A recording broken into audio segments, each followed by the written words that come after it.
Hello everyone, this is Shannon from That's So Po, and today I'm doing week 1 of my 2020 reads. This video is slightly late being posted simply because I had the worst cold last week and I'm still recovering from it and catching up on everything. Even though I was very sick last week, I did manage to finish a couple of small things.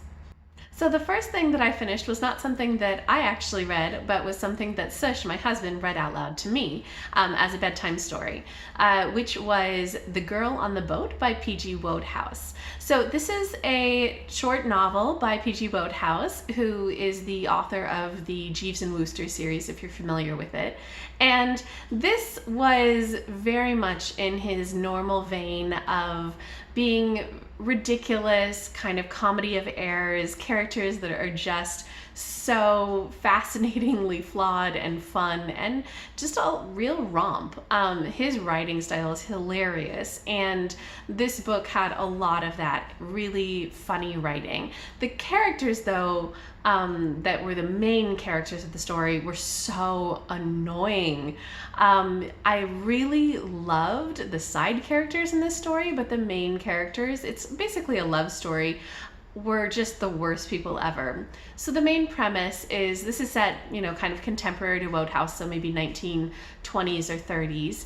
And there are some people who are in America who are going to take a boat ride over to England, and then they end up seeing each other again once they're there. One of these people is a British guy and the other is an American woman, and they sort of fall in love on the boat but run into difficulties because of their personalities, and then reconnect again once they get to England.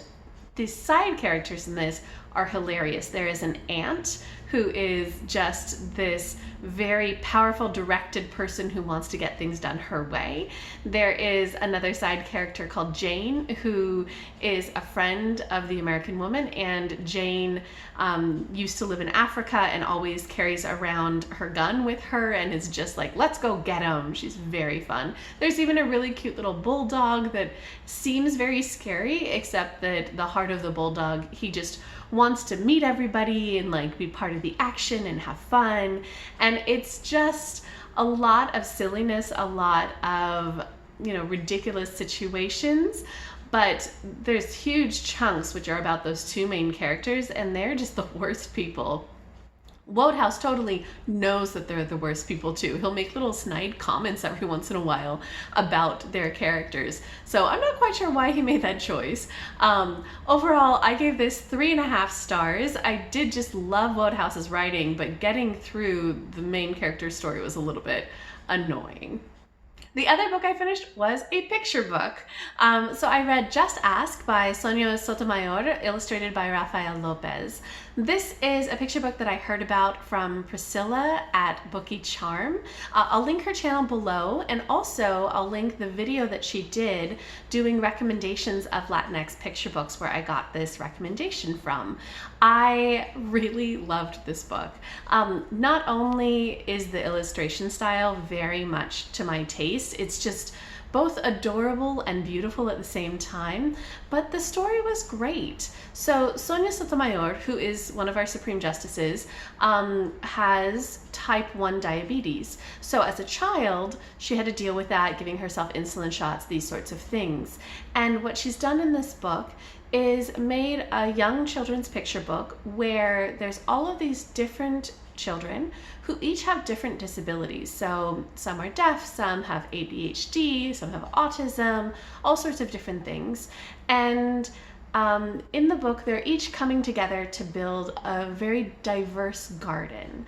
And each one of them introduces themselves, talks about just a little bit about what their kind of difference is and what they have to do. So things like Sonia Sotomayor had to take insulin shots, or somebody who, there's two blind characters, one of whom uses a cane and the other uses a seeing eye dog. So they talk about those differences.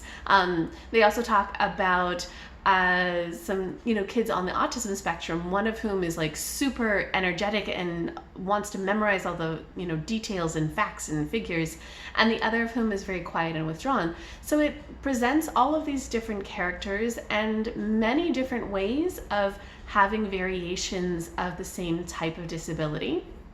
And then the just ask part of it is it asks some questions of the reader. Things like, do you have to take any special medicine? Do you like to, share with people, or do you like to be quiet? It gets a lot of reflective questions worked into this really sweet story, and I think it's such a great way to maybe start having those discussions about differences in disabilities with somebody who's young. So I adored this picture book, and I think that if anybody out there has young children and you want to start introducing the idea of talking about disabilities in a really good way, I think this book is excellent for that. I gave it 5 out of 5 stars. So that wraps up my week 1 reads of 2020. I hope that your January is getting off to a good start. And if anybody has read the books that I talked about or has any suggestions for me, please leave me a comment down below. I'd love to hear it.